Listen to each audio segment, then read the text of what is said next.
For those of you who don't know me, my name is Jalen Simmons, owner of JMixtape Productions. I've been blessed with the opportunity to help so many amazing people gain exposure and have traveled to so many places along the way. I want to continue that by allowing athletes, coaches, and others that I've crossed paths with to share their personal journey.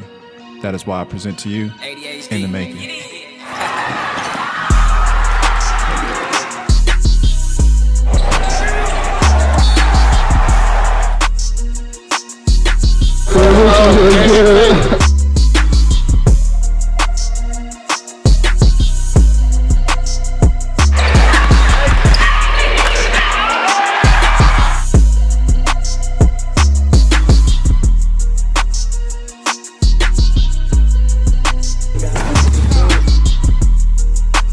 Welcome to In the Making. Today we have Coach Damon Stevens, owner and founder of Team Dickerson. And we're just going to go through his journey and how he was able to build a foundation here in Georgia and how he's just been able to help the youth and just get so many kids to where they're at today. So welcome.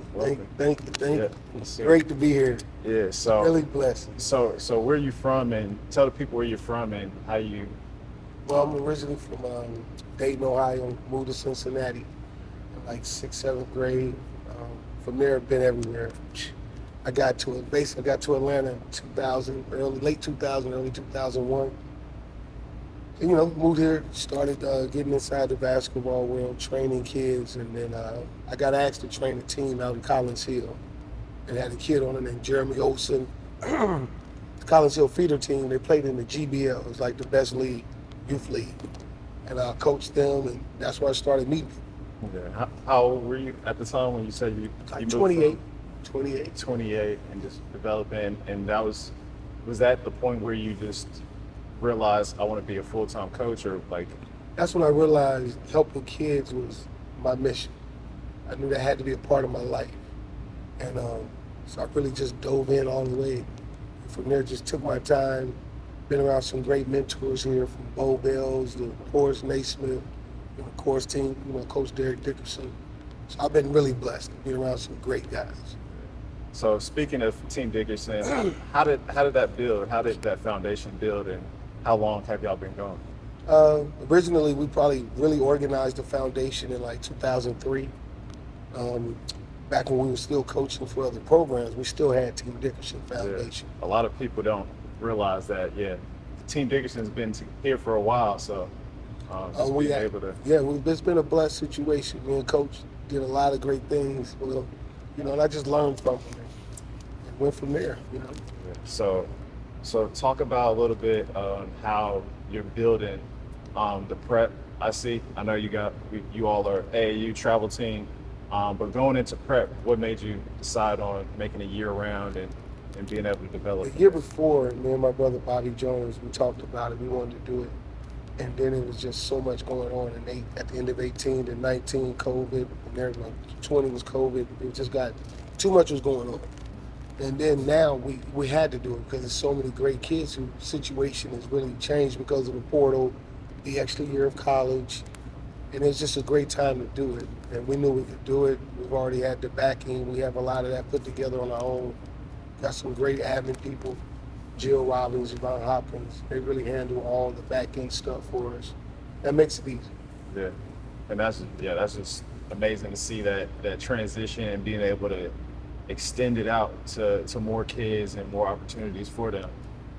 Kind of discuss on like how many kids you've sent D1 or D2 or just college in general to get a free education.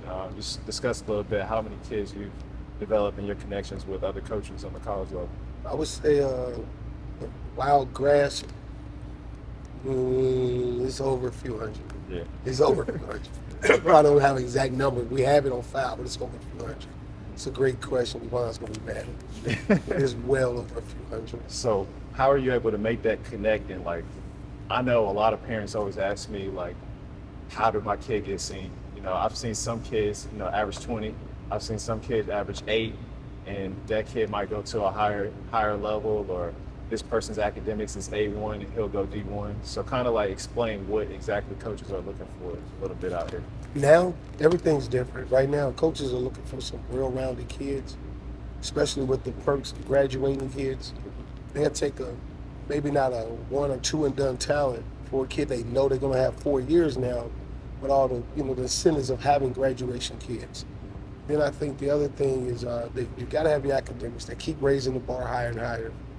And then there's kids coming from all over the world to colleges here in America. So that's limited the number of spots also. I just believe you got to really be prepared for it, respect every level of basketball from Division III to NAIA, because education is supposed to be the main goal. Yeah.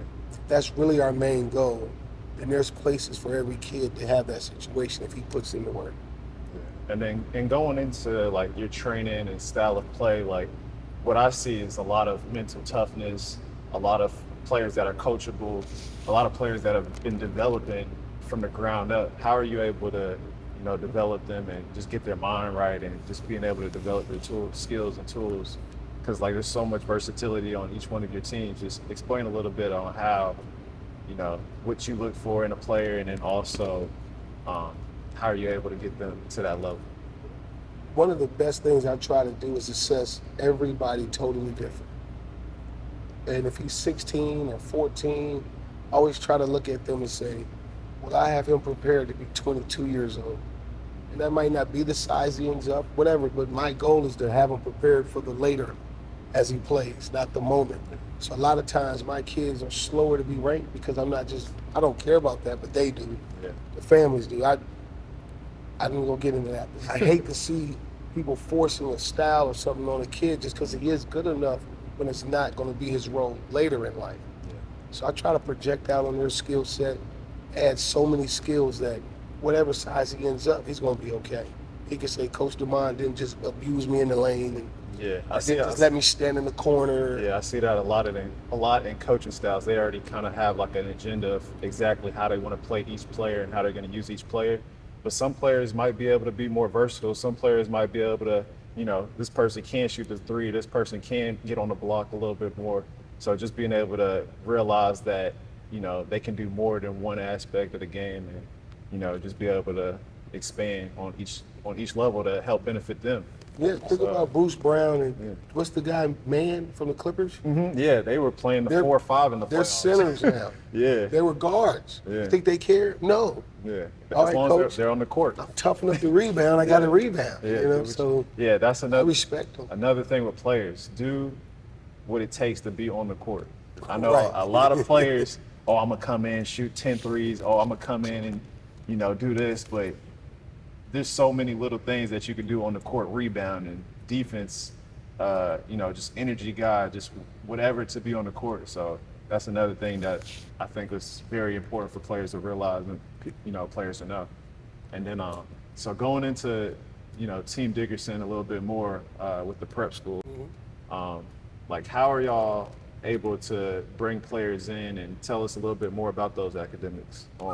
Best part about it is with the academic situation now, virtual is normal. Virtuals could come normal now.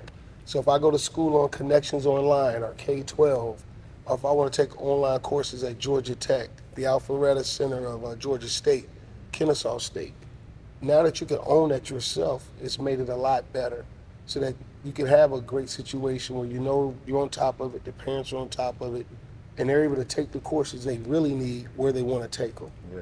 Not just forced because they got to come to your prep school, but maybe you don't supply the right situation, what they're looking for that 1 year. Yeah. So to me, it's better. Well, it got better because of a blessing of a bad situation. Nobody looks down on you took an online course anymore. It's from a validated school. Yeah. I feel like, from college, high school, they all been online for COVID. So Right. just being able to see how technology and see how like those online classes can help you ADHD. on whatever path that you're on.